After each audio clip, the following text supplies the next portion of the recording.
Right, welcome to Rambling Achieved.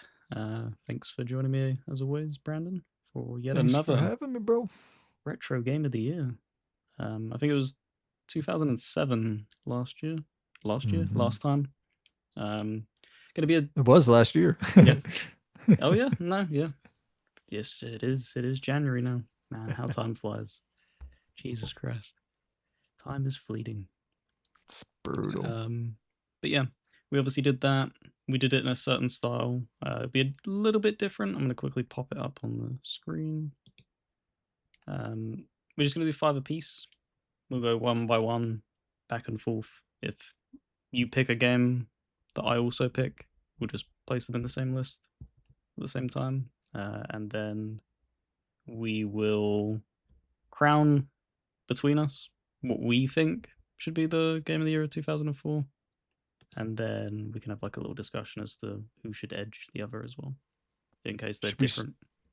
should we start from five and go up then? Like Yeah, we go can do. from five, Yeah, 4. Yeah, yeah, perfect. Keep some mystery for that number one. yes, absolutely.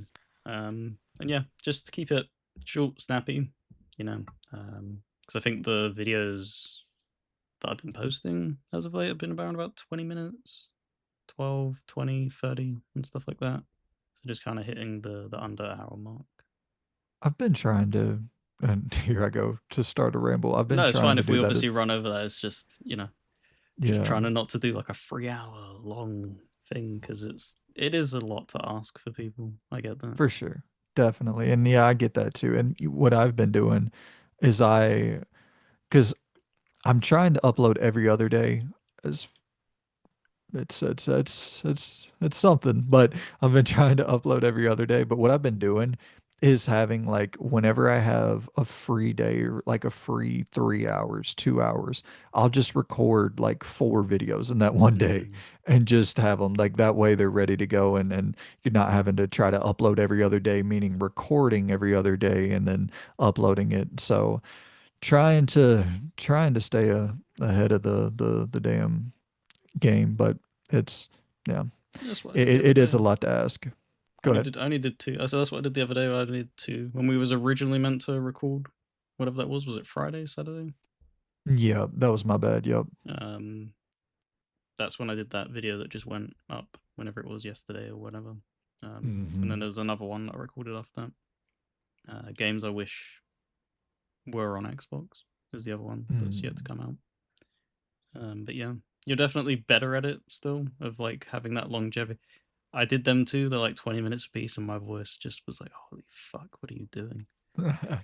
Such a Eh, struggle, man, because you get into the flow and then you have to stop, but you don't want to stop, and mhm. it's hard to like tell yourself to take a pause because then you're Yeah, like, "I'll that lose my thought." No. it really like you start noticing for me about that 2 hour mark, your voice does start to kind of get a little raspy, and it's like shit. I really don't want to be going into the next day without a voice, but it's crazy how resilient our bodies are just in everything. Like you, and here we go, 2 hour long ramble, but just like our body, they just it repairs shit so quickly, and it, you think about all the different animals out there. You see the superhero movies, you're like, oh, that'd be such a cool power to have this, that, and the other. But it's like we have a lot of wild, like what would be if you were to tell someone, in the just like with modern medicine and shit, Mm. like there are a lot of like super when you think of your skill tree in a video game, like we have super abilities with like the different things we can use to You to can respec now fairly frequently. You couldn't do that yeah, before. it's crazy, man. We You we had to do wait kind until of your next have, respawn for your respec. I swear, but we do kind of have like superhuman ability just with our natural like ability to reheal. Like that's some Wolverine style shit, but it's And yeah. training yourself as well, because like you're saying, like 2 hours and you're feeling it. I'm below that, 40 minutes for me. But then you have obviously like professional voice actors that sit in a booth 8 hours screaming at the Mhm. top of their lungs, and that's their like limit. And it's just crazy that you can condition your body to, because they can't do that from the get go. Obviously, they've had to train their way up. to manage to do that with like Mark Hamill contorting his voice to do the Joker, and then just being like, "Yeah, I can do that for like 3 4 hours." It's like, what do you mean? Like, I'd be bleeding out my throat. It's so funny that you mentioned that, just in the fact that like you don't understand like so many things that you just do and don't really think about are actually skills, and it's actually like a muscle. It's actually something that you're learning and getting better at, but you're not thinking about it at all. I bought this back scratcher, and it's like this long ass metal back scratcher, and I just twirl it in my fingers. Like if I'm Mm. watching a movie or watching YouTube late at night, watching podcasts or whatever, I'll just twirl it to have something to do with my hands. And when I first did it, I couldn't do it like twice without it go flying every. I couldn't do. Now I can just lightning quick do this. It's like these things that you don't think about it at all. It's just something you're doing as you're doing something else. But like it's like how what the fuck? Just a month ago, I could barely even spin. Now I'm just twirling it like a damn ballerina. It's ridiculous. No, but it's just as long as you're willing to put the time, you can genuinely 9 times out of 10 do anything that you set your mind to it. As long as you portion off the time, it's going to take some people a short amount of time and others a longer amount of time. But like you think, even just gaming, if you was to just hand nobody who's gamed in their life, hand them a controller, how are they going to interact with The Witcher 3? They're not going to be able to do anything. They're not going to be able to, oh, Yeah. where's the next quest? That's not something that's even firing off in their brain. They can barely maneuver the camera and walk at the same time. Yeah. It's kind of back to that thing that I've said it a million times, so I apologize. But I've always wanted to make that video about you don't have a skill issue, you have a time issue. And it is that thing of like, if what you invest your time into, like you're gonna be able to, of course, there's genetic limits. Like if you're 5'3" and you have a 25-inch vertical, you're never gonna be able to dunk a basketball. Like there are certain limits that are just genetic. You can't do anything about it. But stuff like that, like, you can beat if you play video games for 5 hours a week, 10 hours a week. If you're consistent playing video games, you can beat any video game ever made if you want to put the time into it.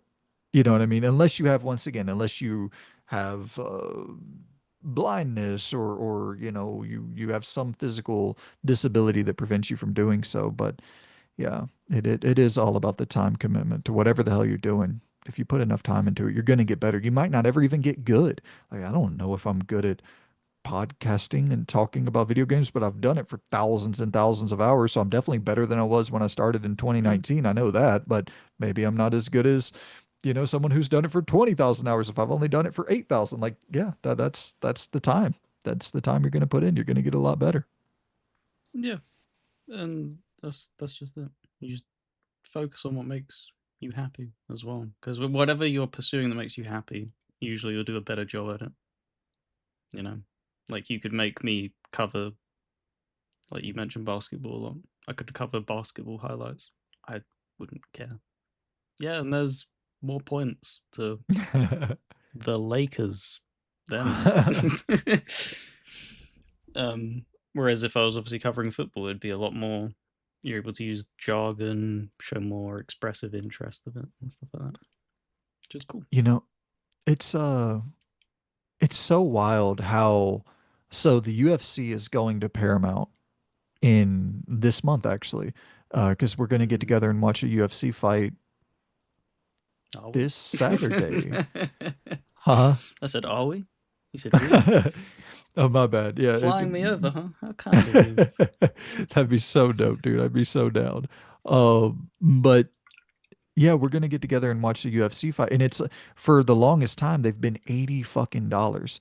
So me and my friend group, we stopped watching UFC. It's like even because to make it worthwhile, we need to get like 5 people together to split it to where it's not, to where we're only because after tax it's $100. So you're splitting 20 apiece.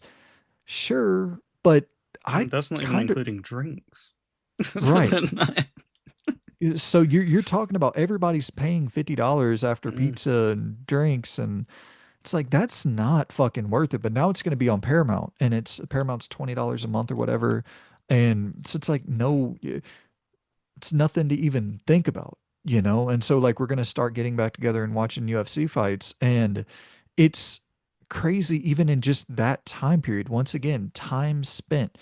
It's been maybe I don't even know, a year or more since I've watched a UFC fight.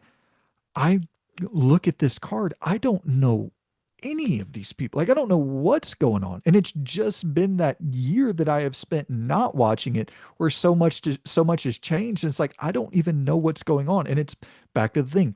If you spend a few years not playing games and it's okay, well, here's the latest thing. It's like, oh, I've completely forgotten how to do all this shit. It is wild how just time slips away and you're like, I don't know anything that's going on anymore. It feels familiar, but I don't know what this is. Yeah, it's crazy. And that will link perfectly into starting off the list. Familiar. I don't know where. I don't know any of these games. These are before my time. Nah. I've obviously played the ones that I'll be picking as they made an impact on me. Um, 2004 was such a dope year. Like this time period in general. Like I'm so nostalgic when thinking about the early 2000s, the bling era, MTV Cribs, people showing off houses that they did not need to buy that are just wastes on the environment. 30-room house. What the hell are you doing with those other 28 rooms? did you? They shut down MTV Music. Did you see that? They No. closed it. I think it's done now. Or they're closing it. It's one of the two. Like, and it was just like, damn, that is like a true end of the era.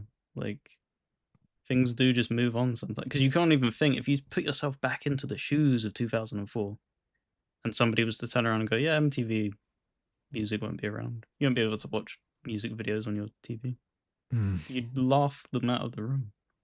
But what are you talking about? This is the way. It's so crazy. I've watched a Young Buck. Speaking of 2004, I watched a Young Buck music video the other day, and it's just like a one shot, like nothing is happening. It's just one shot of him in a car, not driving, nothing, just sitting in a car rapping. And I'm like, wow, the budget for music videos has definitely gone down. And I guess that's probably the reason why they're not on, which nobody even watches MTV. I guess Oh, MTV's exactly. just nothing No. but ridiculous reruns now. But I don't know. Crazy, man. Yep. Absolutely. Right. So as everybody can see, there's the lists. As you said, we'll go from 5 to 1. So we'll save our personal game of the years for one. Um, and then yeah, we'll crown our winner, and then we'll debate whose winner's better. So, did you want to go first, or did you want me to go first? Yeah, I'll go first. That's fine, man. I'm actually struggling between two choices, but I'm just gonna go with NFL 2K5 at number five. I still think it's the best football game ever made, and of course, released in 2004. You know, sports games are weird. They release like NFL 2005, but it comes out in 2004. It's a very weird thing that still Hmm. goes on to this day. But It's because of the um, rosters, right? It seeps yeah, into the other year because the FIFA and stuff do that. Where it's like if it's FIFA 16, it's technically the 2015 season, yeah, stuff like that. absolutely. But it's the best football game ever made. It's the best sports game I've ever played in my life, and it's ridiculous that 20 plus years later, that still hasn't been anything that's topped it, in my opinion. So, number five for me, NFL 2K5. Shout out to Terrell Owens, completely overpowered in NFL 2K5. There's like a few players. Terrell Owens, wide receiver, completely overpowered. Jamal Lewis, the running back for the Baltimore Ravens, in that game was completely overpowered. Michael Vick's overpowered in every game. Um, but yeah, I've had so much fun with that. The presentation was off the charts. The Sports Center recaps each week. There were just things going on. I mean, speaking of cribs, they had NFL 2K cribs in this where you could customize, deck out your crib, go and play. I want to play Steve-O from Jackass. This is a very like thinking about it, it's the perfect pick to start off this list because yes, it is like that culture, that era. I'm playing Steve-O from Jackass in a game of celebrity football. It's not really celebrity football, but it's your team going up against his to for the crown of placing some memorabilia in your customized 2K crib. I don't know. And then it also had like classic there were like classic modes in there and shit. First person football. You could play first person like out of the perspective of the helmet. And it's just crazy innovative. And it was only $20 when it came out, which Oh was damn. wild. They took a real shot at like we know we made the best football game ever made and we want as many people as possible to play it. So really dope ballsy move.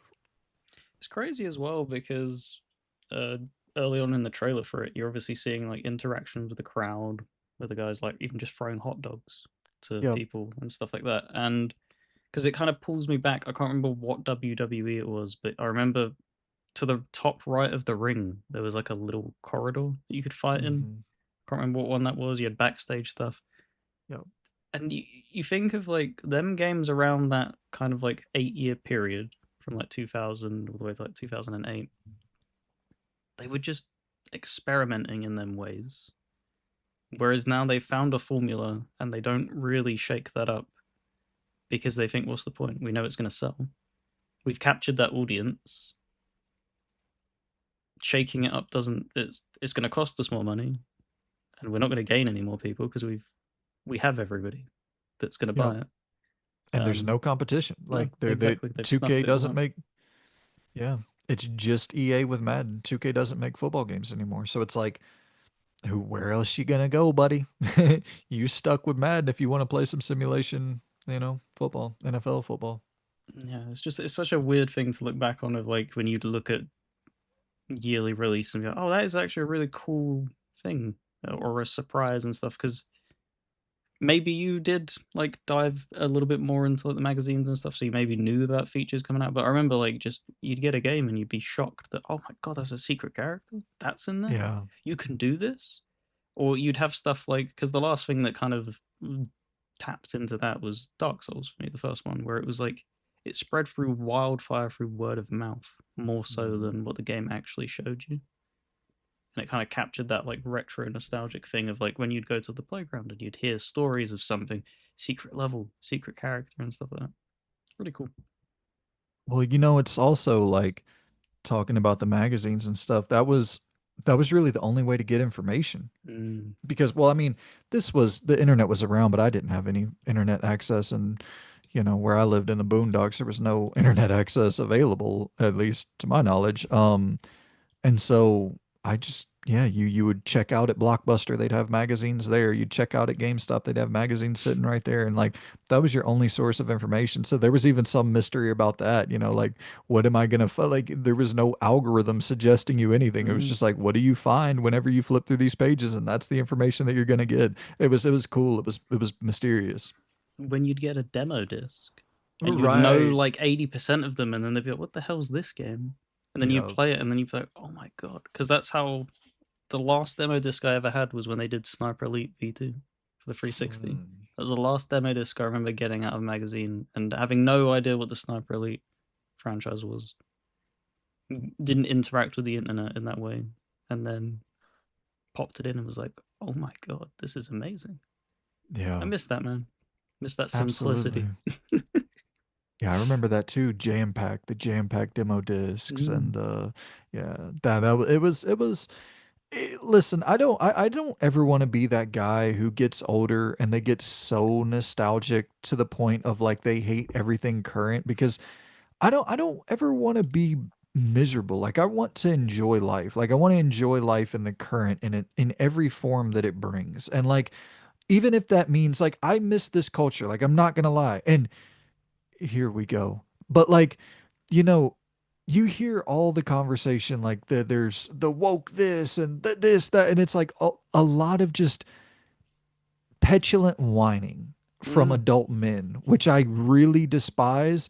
And here's the reason though, and here's where it's actually kind of odd because if it was soft, if the things that we were complaining about were soft, I would almost agree. Like I do like the there's something about the hardened culture of like the 90s and 2000s, the just inability to offend fucking anyone and the freedom to just try Express yourself. wild, bold. Yeah. Like I love that culture so much. And I do think we need to return to some form of that culture of like, you don't need to be coddled. The world isn't soft. The media you consume shouldn't be soft either. And like, I agree with that. But it's like the whining is also soft. You know what I mean? That's not the masculinity that in my brain of what I view as masculinity is like the petulant bitching and shit's like, bro, hell no. That's not the culture of masculinity I grew up on at all. So I, it's I want to stay on that, like, just ever so slightly. Do you remember people being so driven by conflict? Because I don't remember this. Like, whenever you'd have, like, talks with games, even if, like, you felt the game was terrible between, like, a group of friends, or even just, like, it didn't need to be a group of friends. Like, I'm sure you had situations where you were exposed to somebody who was a gamer and you'd chat and stuff like that. Maybe you bumped into them in, like, the middle of a game stuff or whatever, right. and you just casually chatting. Like, even if they held, like, some higher reverence to something that's genuinely awful in your opinion. I mean, you didn't sit there and fucking shoot it down on the spot. It seems like people don't like others enjoying things they really don't like, and it's Well, so yeah, baffling to me. none of this bickering happens in person. It all happens online. Like you're never going to run into normal functioning humans who are like in a conversation and just start whining. Like that's the thing that it's I can't fucking imagine that. If I was in a group with a bunch of men and they just start whining, bro, I am out of that room so quickly. There's a difference between like you're sitting down talking shop and you're, the latest. I got a copy of Rematch sitting here. So Rematch 2 comes out and you're like, yeah, I like this more about the first one. Like Metal Gear Solid 2 is a great example of people wanted more of Solid Snake. And then it's the bait and the switch, like, holy shit. And a lot of people were like, fuck this. I want to play a Solid Snake. But it's people who were so invested, Mm. like they love the game so much. They love the first one so much. They're like, damn, that fucking sucks. But at the end of the day, they end up playing through it like, oh, Yeah, they that didn't damn make Metal Gear that like Solid 2 is they didn't make it their personality to like hunt down others' enjoyment. That's what it right. feels like. It feels like there's a portion of people that just make that's their gaming hobby Hmm. almost, Yeah. and it's just It's like, not about the games at yeah, all. they maybe play like a couple of games and then they sit there and just shit on other people's takes, and it's just like your takes are probably equally as awful. You just don't share them. Well, a thing that really made me kind of wake up about all of this was, did you see recently on Twitter where they turned on the location Oh to yeah, where, and then I was like, I started to understand it from a kind of completely different direction where it, I started to, I'm not saying I get it. Like I wouldn't do it, but I'm not in they're their shoes, so I don't pretending know. they're pretending they're in like the US because they do it for the politics stuff. They pretend they're in the US, that they're aligned with a party. They throw out vitriol to get people to interact, and they just make money off of it. They don't even Yeah. believe the shit that they're saying, and that's the same that applies to games as well. Is that you saw a lot of people. They may not even be gamers at all. They may have never even touched a game. They just know that it's an easy place to just rile up shit, get interactions, get clicks, and then you're just passively income off of Right. hatred.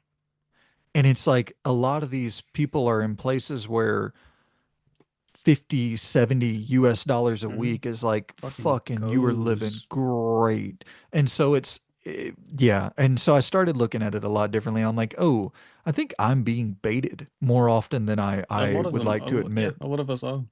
Yeah. Because I Anywho. have come to that realization, yeah, earlier this week when I was looking into the stuff that is going around and right now. Because they turned around and said, like you said, about the location thing. And I was like, I wonder. And then it has the thing, and it's like, United States in like air quotes, and like it's highly like this person is using a VPN. It's just like, okay, I can kind of just see that this is just bullshit. You're just Right. riling shit up. Yeah. Fuck it. I have a weird conspiracy, and I'll just go ahead. Let's I go, guess. baby. Let's go. Timestamp this. Have Big you capital noticed letters.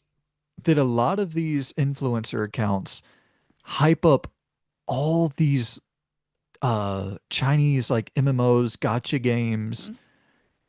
and it's like that is fascinating. Where you would think that these accounts would be the first to speculate, like, oh, this is going to be predatory, this is going to be bad for the game, or this is going to. Who It's like thinks bankrolling them? that. Yeah, like I start to wonder. I'm like, what? Where is the financial incentive for hyping up some of this like blatant garbage?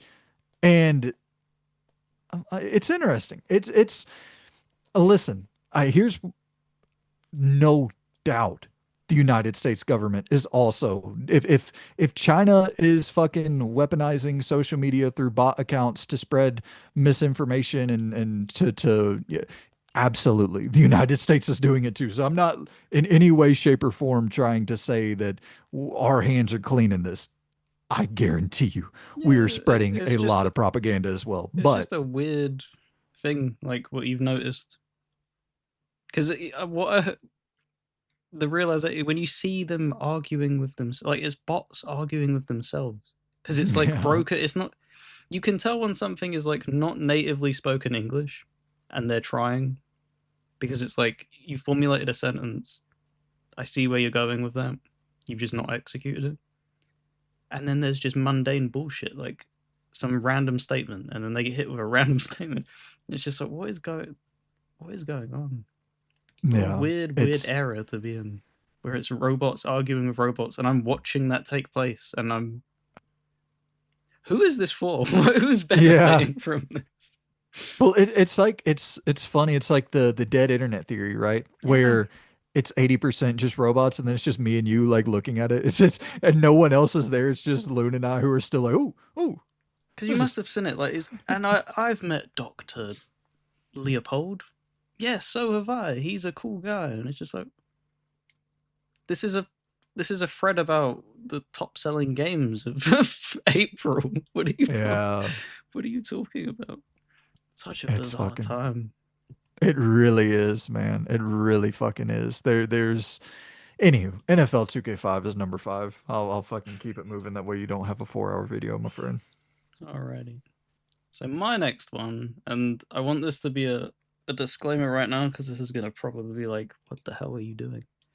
This is obviously personal picks. I'm not tackling this from a critical perspective. I couldn't care less. It's what made an impact on me, and it's gonna be the Lord of the Rings, the Third Age.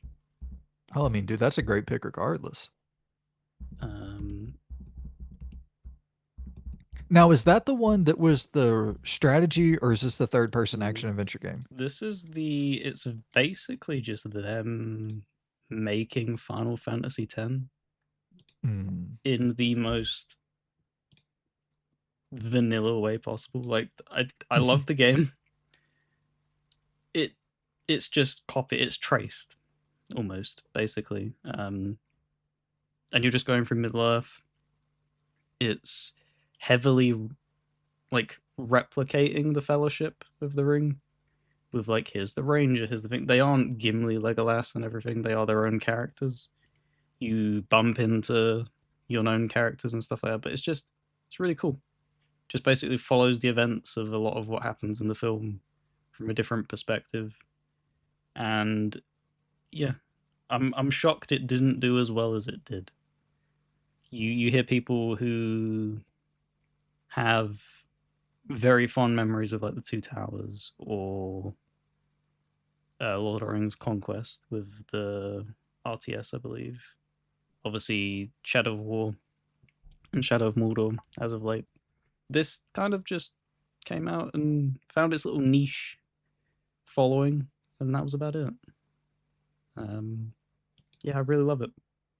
It was backwards compat as well, because I think I've said this story before. So you could play it. It was an original Xbox game and PS2. You could put it in the 360, and it just I played through the entire game. Anytime you looked at a chest, it would flashbang you because of the way the emulation worked. So it would flash the entire screen white, flash the entire screen white, and it's just Oh like God. you can tell when something speaks to your inner child. When I sat through a whole like 15-hour RPG and every lootable object does that to you, like It's that's the so level of crazy. tolerance. Just you saying 15-hour RPG, I got nostalgic. It's like, God, I miss 15-hour RPGs. No, but you're right, though. This is a good year for nostalgia and like tie-ins in general. Chronicles of Riddick was excellent. Spider-Man 2 was excellent. 007, Everything or Nothing. These are all games that I had on the back end of my top 10 that they're not going to make the top five, but I really considered each and every single one of those for the list. Mm. Incredible, incredible games. So yeah, go with Lord of the Rings: The Third Age. What is your next? Number 4 on the list for me. This is a real struggle. Sly 2, I left off this list, which kills me. I think Sly 2 is like an all-time great game, but 2004 is an all-time great year, man. Um, I'm gonna go Metal Gear Solid 3 Mm. at number 4. You're talking about one of the defining games of the PlayStation 2 OG Xbox. Did that ever come out on OG Xbox? I don't think it did. I think it was just MGS2 that released on Xbox. And then, Yeah, it's a blank spot because I never owned an original Xbox. okay. Um, Um, but yeah, dude, it's just one of the defining games of this generation. And I think that so many of the added mechanics, a lot of people were lukewarm on them. I loved the survival elements. I loved the covering yourself in different paints to camouflage yourself and to eat what you kill and to have the hunger systems and to be more proficient the more well fed you are, to have to care for your wounds, like all of these things I loved so much as a kid. And I still, when I went back and replayed it a couple years ago when the remaster came, or the port collection came out, I still loved all those systems. And I think the story is arguably the best and like most concise in terms of the Metal Gear. If you just want like A to B to mm, C, a legitimate story without all the crazy twists and turns, and it has some of that, but like it's just a good action Rambo style story with a little bit of that Hideo Kojima weirdness in there, but not too much of it in comparison to like Metal Gear Solid 2 and 4. so because obviously I played a little bit of the original remaster thing in its original state, but I ended up playing through the Delta thing that came out last year, was it? Right, I think. Oh, so that was like your first legit playthrough Yeah, of it. because I made it about Oh. 2 to 3 hours in of the original, and it's just I could not tolerate the way that the character. To me, it went against every instinct in my body. If he's crouched, just crouch walk, man. Why do you need to fucking crawl across? It just Right. irritated me, and having to switch to the first person camera, it just didn't feel natural. It felt like every time I'm trying to make a decision, it feels like the game's fighting back. So that's why I held Delta as high as I did, because that was my first experience with it from start to That's what I finish. was about to say. It's like now I All the see why you special loved it beats, as yeah, all much. the special beats that landed with people in 2004 landed with me then. Um, but like the praise I want to give it as well, because I've played five, played Peace Walker, did Survive, did Delta, and I've dabbled in like basically every other one. He is a cinemaphile. Like he loves cinema so much, and he's tried his damnedest to make things cinematic in Metal Gear Solid One, and he did a really good job. But there was limitations. You could tell like it's really struggling to pull it off in the way that he wants it to be pulled off. Same with two, he gets a little bit better. Three, you can see him wearing like the 007 inspiration on his sleeve. The theme song is so Yeah. 007, like in the way that it's not only epically made for it, it just feels like if you were to rip that out and put that at the front of a 007 film, you wouldn't think twice. You wouldn't question it. You Hmm. go, yep, fits right in. And yeah, it just felt like all of his little quirks fit perfectly in that game, and there's no missing. There's no like, oh, that's a little bit of a wobble. Like everything just clicked perfectly. Like scale in the way that you're walking through this world that feels alive because you're living in it. You're having to exist. You're fighting the environment, biting the heads off a snake. It's like a madman trying your best to survive. So yeah, it's just what a and all the characters are memorable. Oh All of my them. God, man. And a great love story. Like Mm. that's kind of one of the sleeper angles of Metal Gear Solid 3. A really great like spy v spy love story going on. Mm. Just I love that story so much. It was a delight to replay that and just yeah, it's so good. So that is for you, MGS free, right? Yes, sir. At number 4. Yep. So that has been added. Right. I think I need to shout this out. It's the type of thing where it broke into my top five. If you were like listing everything, like every single year, this wouldn't make it particularly high. But of like what it was when it came out, dude, Gary's mod, Mm.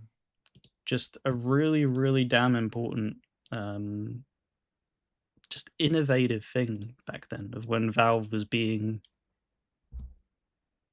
really interesting with what it was allowing and pushing its space and stuff like that. Like modding wasn't as easily like second nature. Like it felt like back then you had to move mountains to get anything working strangely on PC. Like changing anything, you needed like a degree. It felt like at times. And then Gary's mod came out, and it was just a sandbox of just absurdity. Like anybody with any, it's like Minecraft before Minecraft.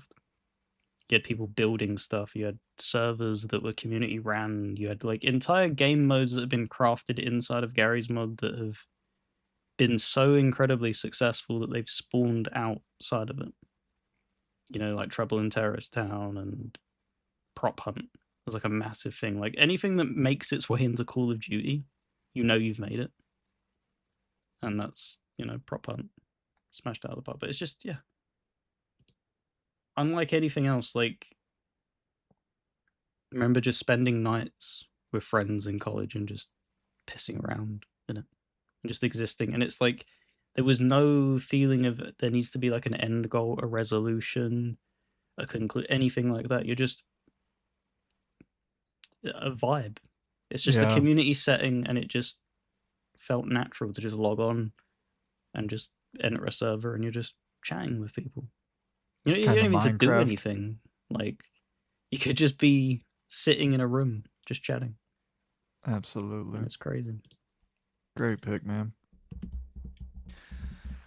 All right. So now that puts me on the board with my third selection, right? You are at number 3, yes. I will take Def Jam Fight for New York at number Mm. 3.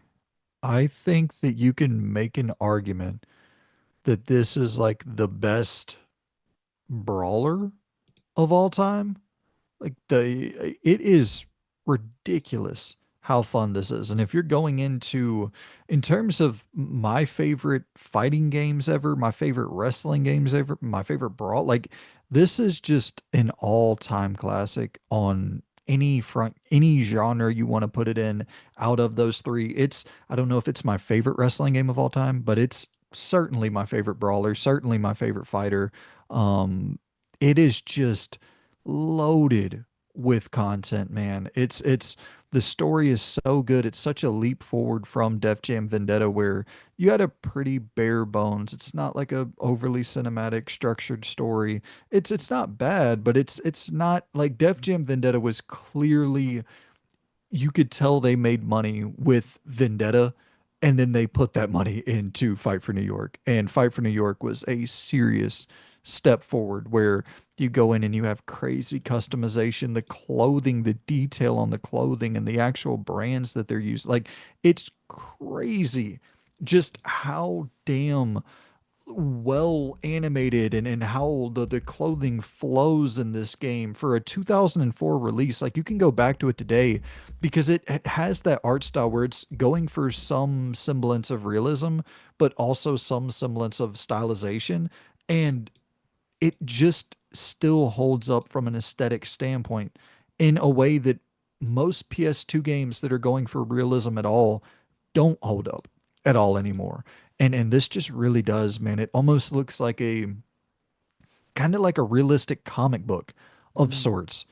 Um and yeah, the customizations off the charts, the different finishing moves and shit that you're learning from Henry Rollins as your trainer, and the interaction as you're taking weapons out of the crowd and just beating motherfuckers over the head with it. The level design for the different arenas that you're fighting in, and being able to grab people and throw them up against different, causing environmental damage to your opponent. Just it's so fun, man. So fun. So that would be number three for me. That's really, really up there as like an all time. That's one of my favorite games of all time. It's also, it just comes from an era where people weren't overly protective about their likeness. It felt Hmm. like getting all of them names in a room now under one banner in a game. Could you realistically? It's No. gonna be a big ask. Yeah. I saw that they're trying to make one like starring it's starring Boosie and starring it's starring some other rappers. I'm like, oh, this is about to be fucking hilarious, man. You're getting uh, I hope to God they can make it happen, but you know, my hopes are, if my expectations are not high, but my hopes are through the roof. Mm.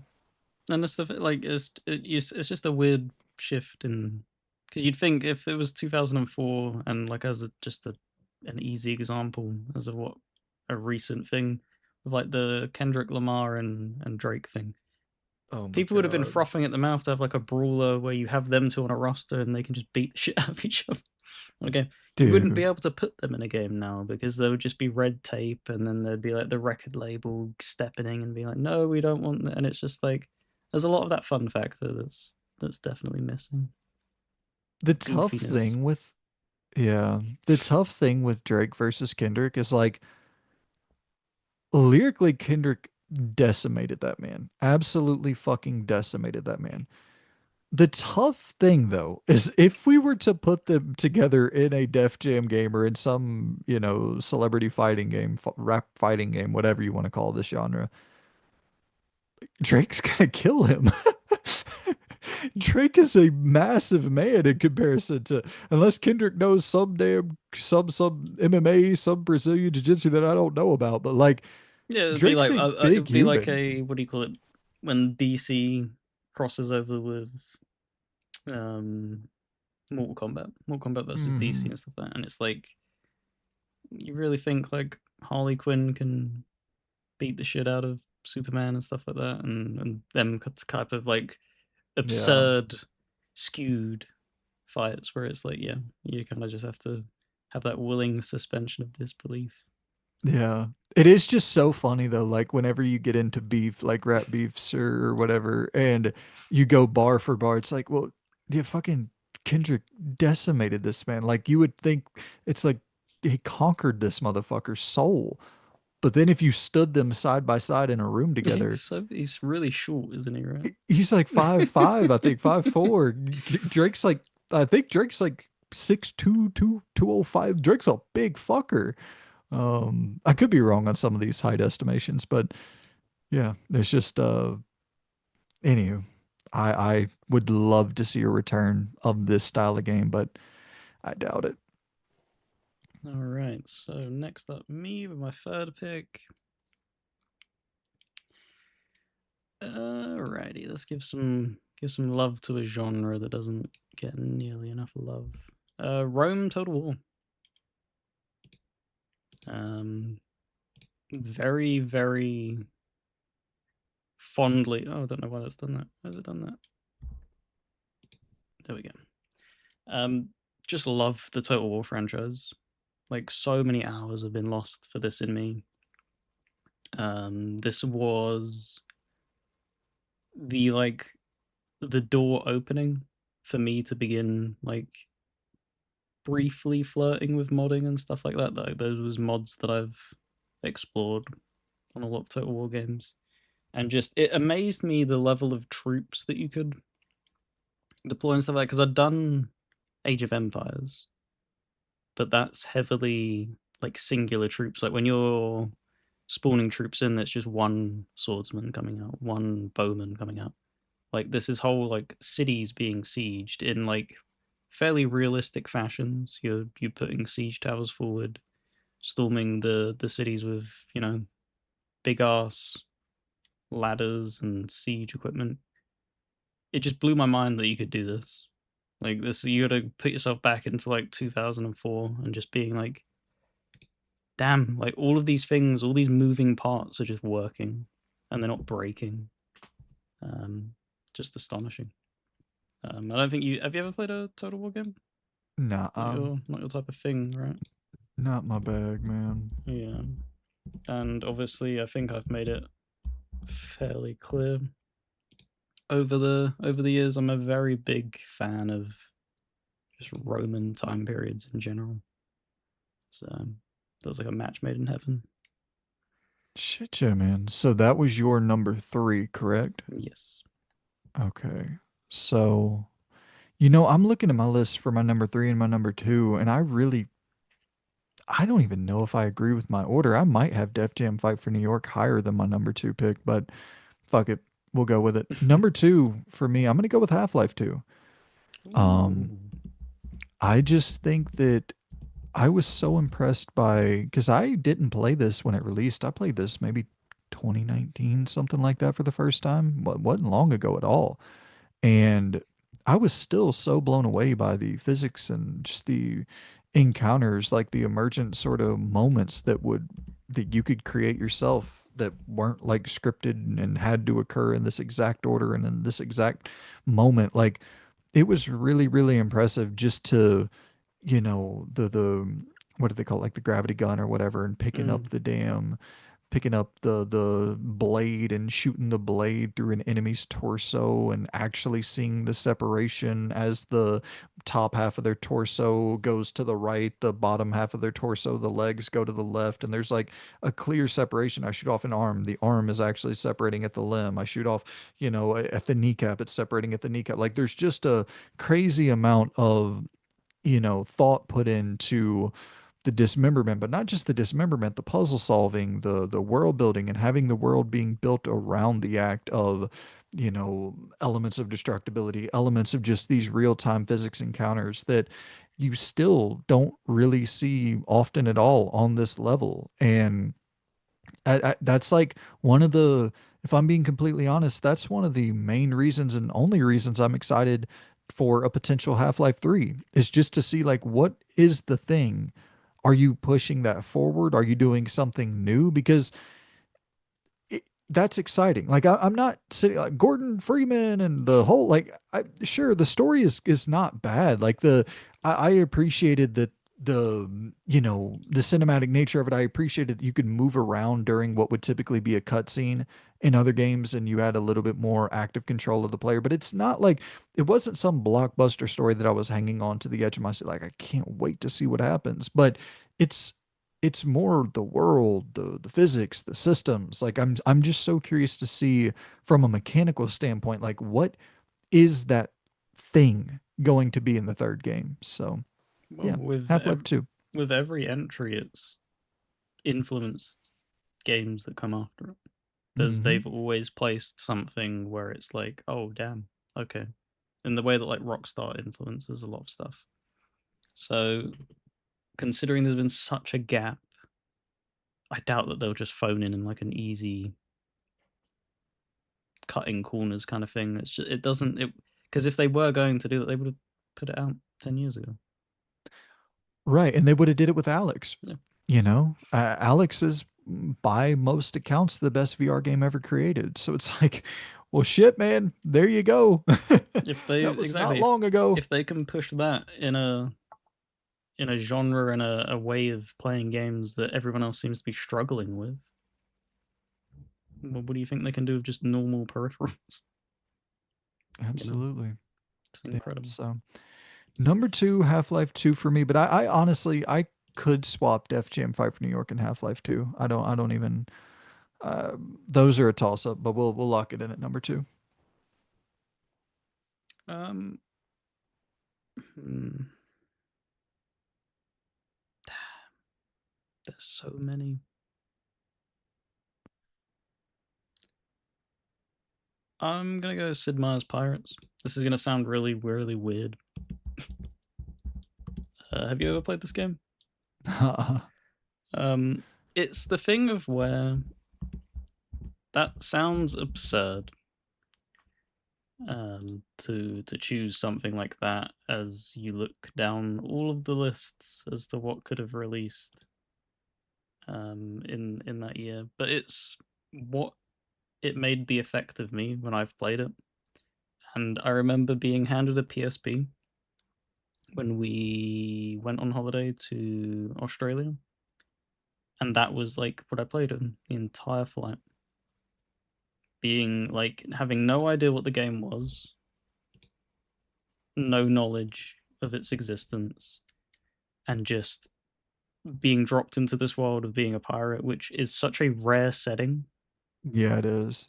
So that was like, holy shit, this is like so new. You're able to customize like almost every aspect of your ship, and then you go and then there's this diplomacy like level of like depthness where you go and you can marry like princesses of the Dutch or the French and stuff like that, and like gain standing that way. Um, it just had so much more going on for it than you would have ever expected.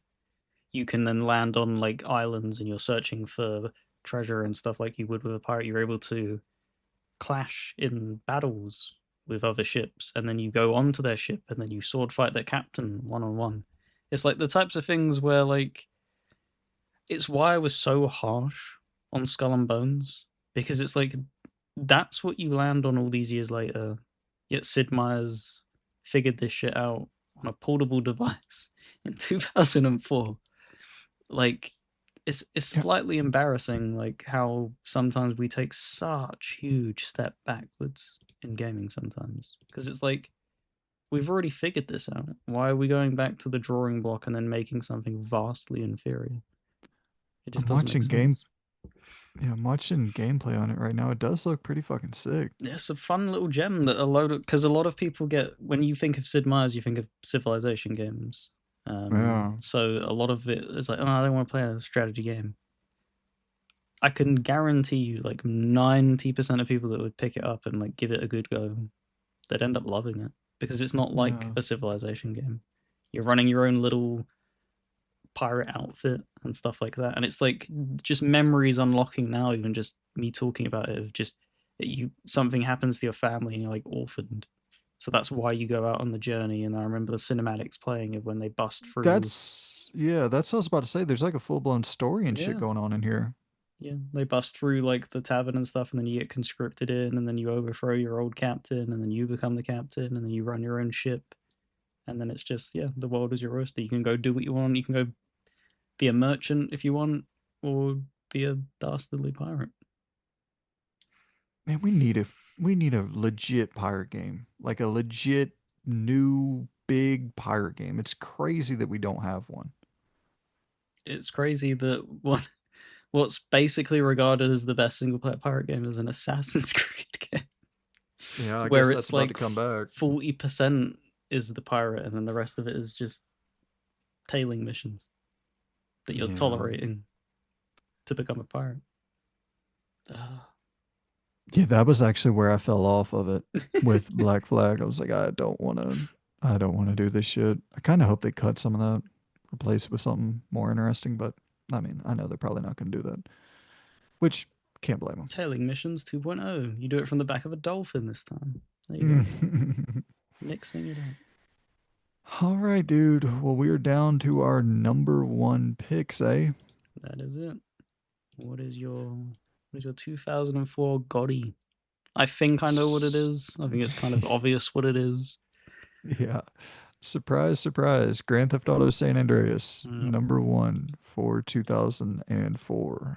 Um, it's fucking crazy. Like this game is a technical marvel. I still marvel at it. Like when I went back and played it 2 years ago, 3 years ago, it was just wild to see three open world cities being rendered in simultaneously. No load screens. The just the scale of this game is daunting to even think about from a design front. Like to do that on the PlayStation 2 hardware, to render in one city with no loading screens is damn near impossible. Two is like witchcraft. Three is like I don't even know what the hell you're talking. It's the scale of this thing is unbelievable, man.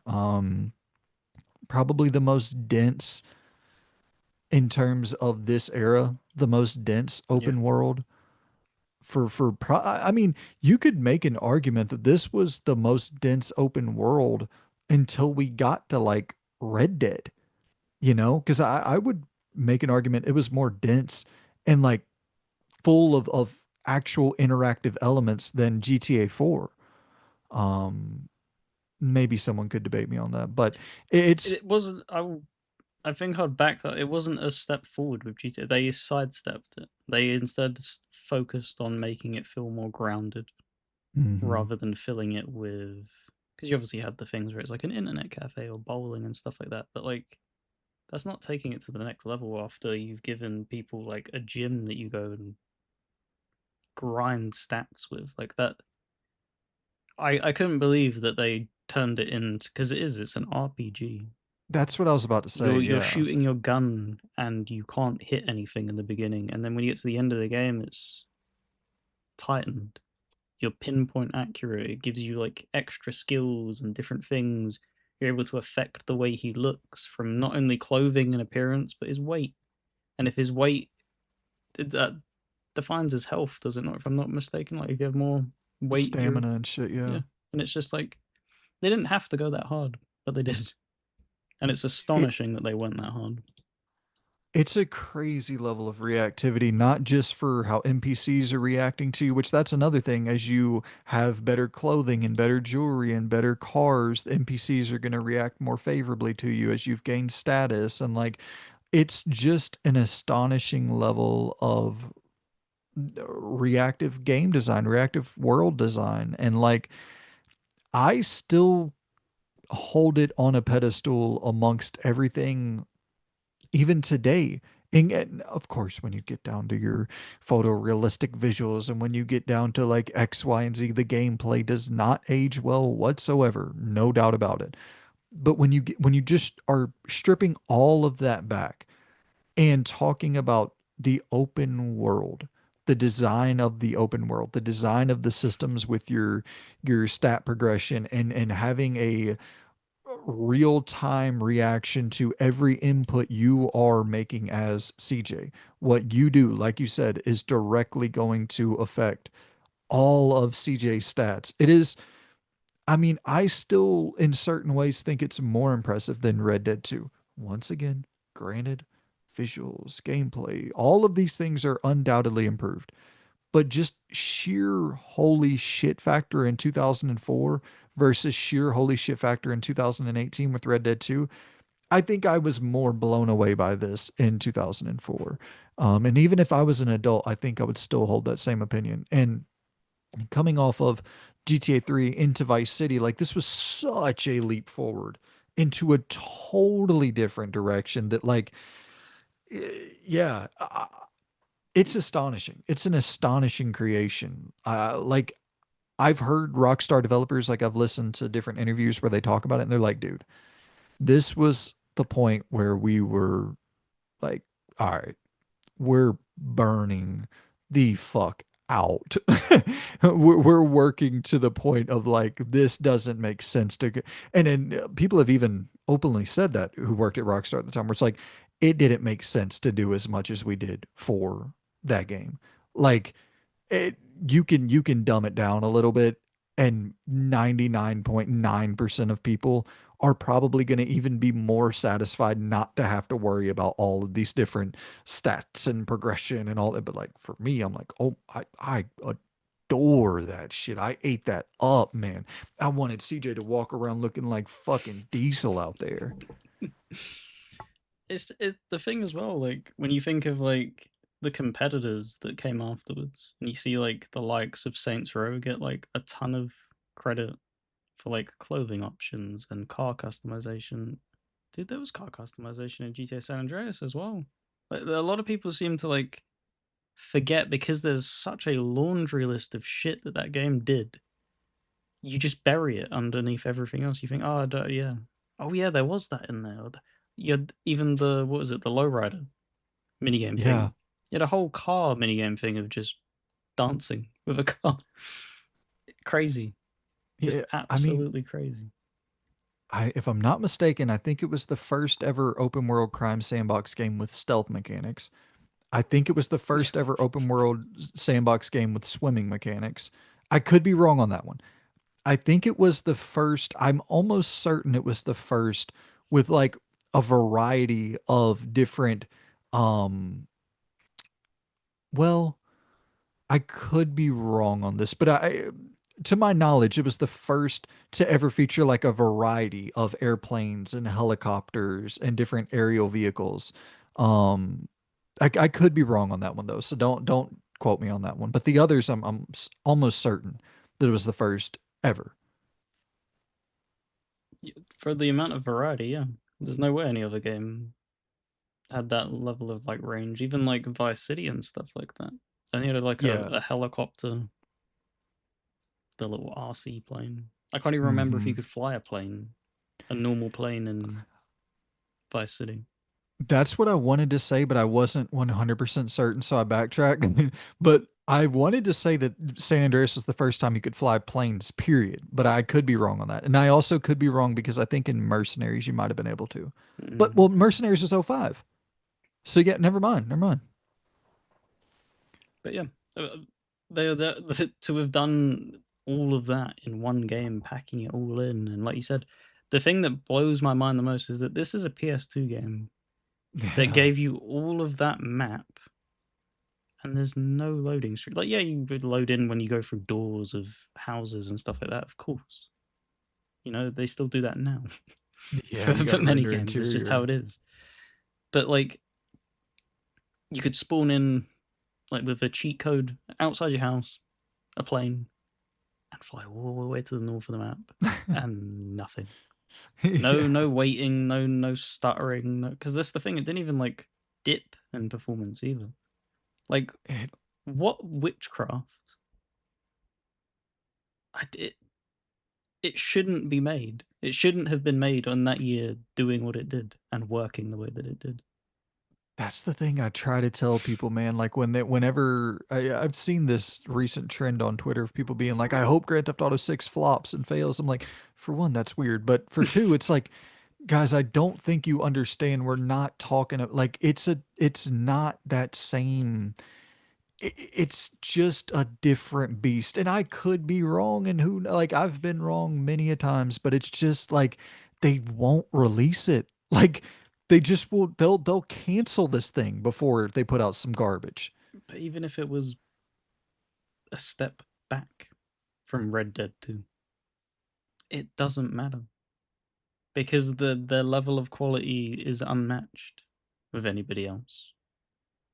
Like there's something that people don't like. It will be a success even if it's in its weakest form that they end up putting it out, which they obviously won't. I highly doubt that. But like you're talking like a mainline Star Wars film. Doesn't matter how much shit it gets over all these Right. years. Whatever that next Star Wars film is a numbered thing, well, boom. It doesn't matter. It's just that kind of thing where it's just success till they stop making them. Star Wars is actually a really good comparison too, because it's like you could maybe have a complaint with the narrative. You could maybe have a complaint with who they casted for X, Y, and Z. But like when it comes to special effects, cinematography, the lighting, the like all of the different technical aspects of a Star Wars film to help it get made, like the behind the scenes people who really are the glue guys, who really make this thing look like a fucking spectacle. Not talking about the director, not talking about the cast or the whatever the case may be, but talking about the people in the trenches who you probably never are going to hear on a press run for the game. Those are the people that are like, they'd be gone. They would get, they're not going to be there unless they're producing at like a crazy high level. So we might have complaints about GTA 6 in terms of the narrative, in terms of who they cast for this, or in terms of whatever. But like in terms of the technical wow factor for X, Y, and Z, it's not going to be a cyberpunk. Like that's the thing I keep trying to, they won't release a cyberpunk. If I'm wrong on that, well, Th- I can't fucking. No, they won't. Because this is the thing, even with CDPR, this is what people, they put them as like the golden boy when Cyberpunk was coming out. Because of what they did with The Witcher 3. They don't The have Witcher it, 3 was borked. that as well, but they also just, they're not a rockstar where they had to get it out as well. They don't have bottomless Right. fucking pockets. It doesn't matter how Yes. successful, how many tens of millions that it, no, it's a drop in the water of what GTA earns on like a monthly basis. Mhm. Like that, it is an unbelievable amount of money. Like I'm fairly certain it's on track to cross 2 billion almost for its development. That's Oh, for GTA 6? insane. Yeah. Because And you've they'll seen make it back in people, minutes. yeah, and you've seen people do like the comparisons of like, oh, what costs more to make, the Burj Khalifa or GTA 6? And it's like GTA Yeah. 6, and it's just like that. If that doesn't put it into perspective, I don't know what will. Yeah. Like, you And don't put that money in if you're hesitant that you're not going to make it back. to put it into perspective, like they don't have to make this. I think that's the other thing that like if they are making this, there's a reason they are making this. Like they don't have to make anything ever again. GTA Online is just printing them fucking Mm. profit. Just Well, keep yeah, you think of, updating that. exactly, because you think of Minecraft still kicking around. There's not Minecraft 2. Like, they could milk GTA 5 to the end of Oblivion, Oh. and it would just be there, and you just keep updating it every generation. You could have just added more stuff, refreshed it, given it an overhaul.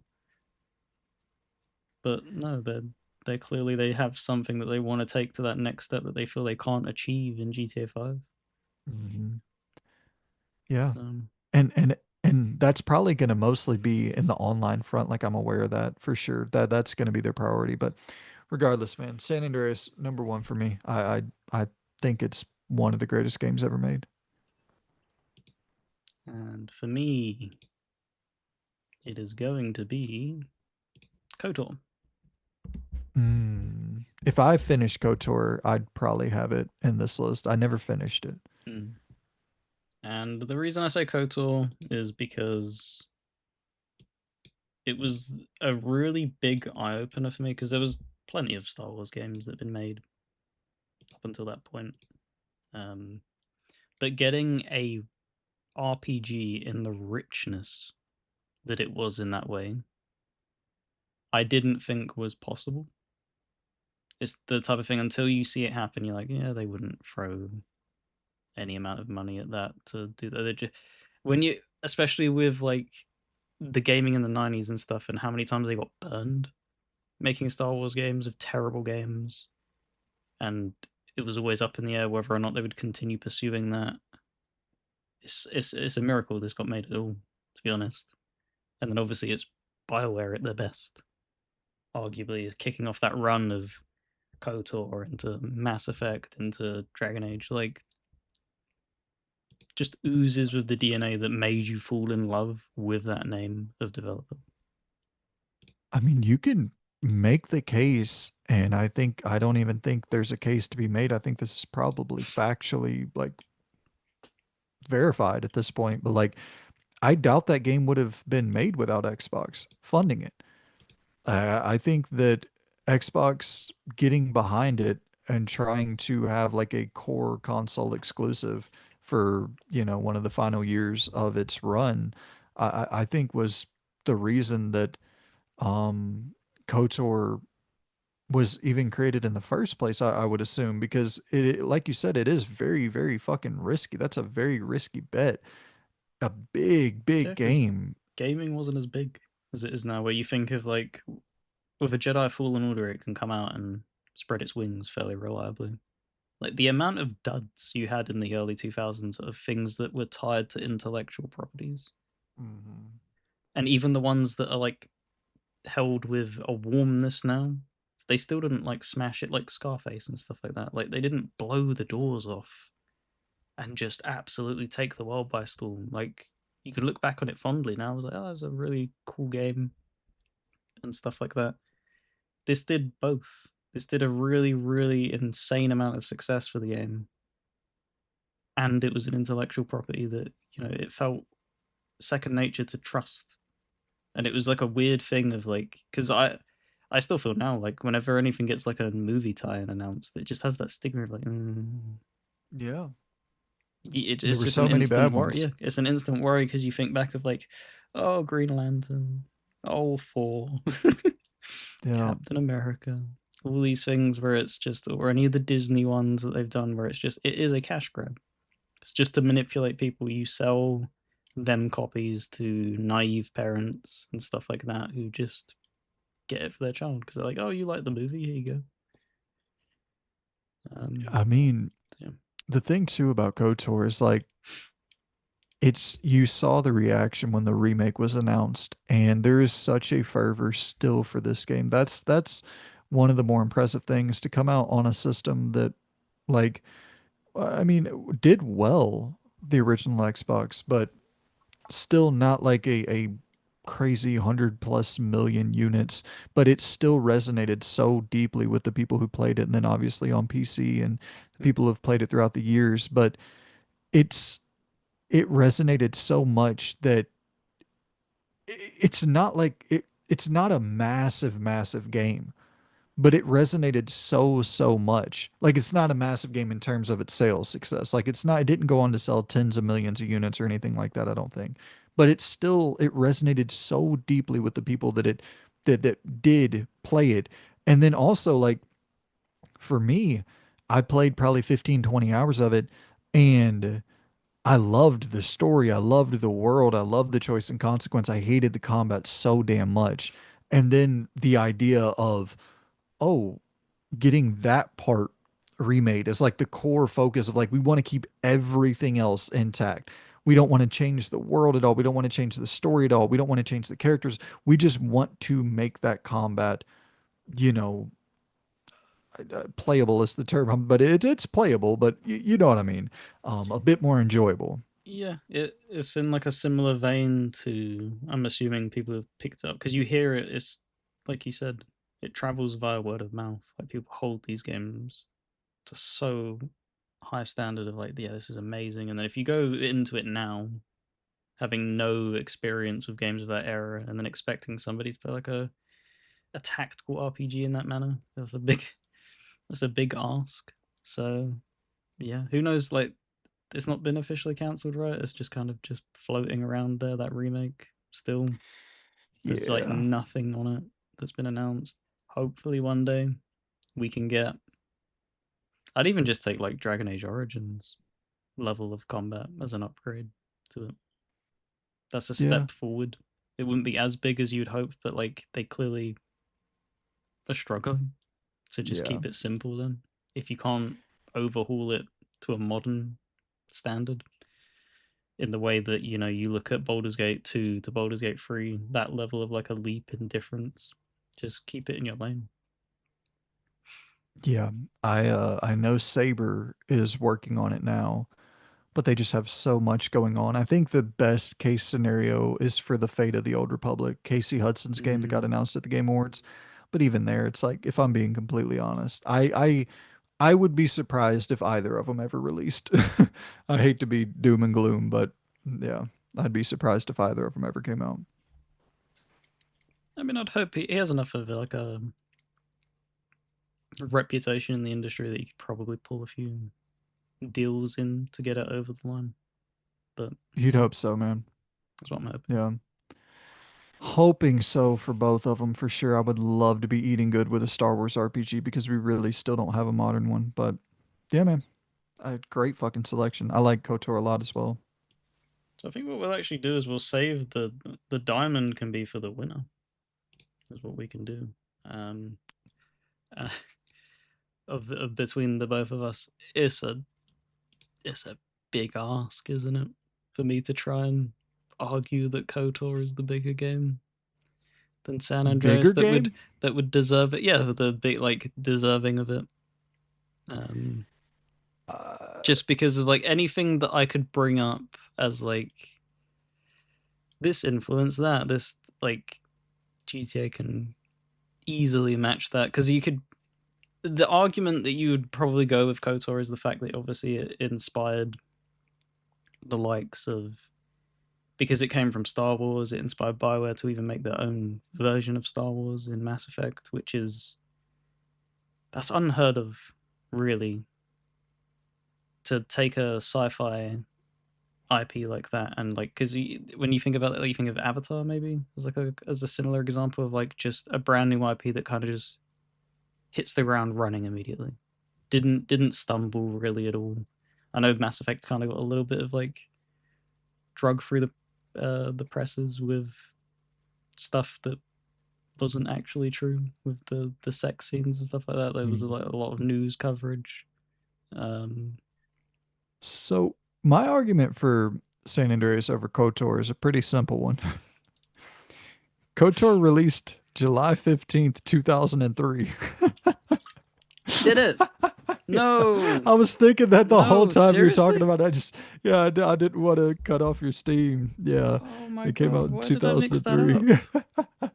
It might have released no, I think it came out Xbox Day and date, but yeah, I'm not Oh, sure. I've dropped the ball. Oh no, I've gone with the Knights of the Republic 2 was 2004. That's where I've mixed it Okay. up. Okay. KOTOR 2. Okay. Um Saved, just add a 2. I know what I'm talking about. KOTOR Um, 2, I would argue it just wasn't finished. It yeah, was Obsidian I doing still have it Obsidian shit. in. I would still say it's like neck and neck for me. It's kind of like the thing of what do you call it? I hold weirdly Mass Effect 2 and 3 to very similar like love for them, even though 3 is vastly weaker, and I know it is. It's just the stuff that they conclude with and the DLCs and the impact that it like I stuck with 3 more because of like the co-op and stuff like that. So they are neck and neck with me. I wouldn't be able to like separate them.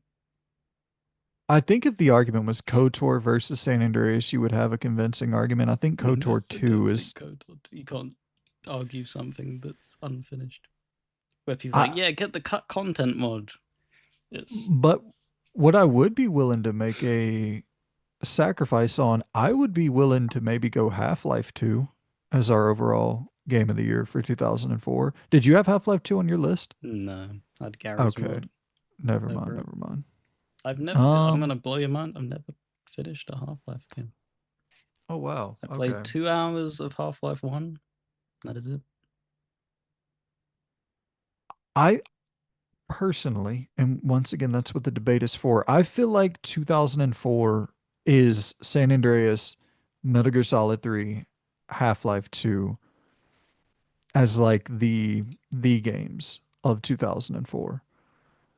I don't know if KOTOR No, 2 is quite in that pantheon, but you know, I'm willing to hear out an argument if you got one ready. no.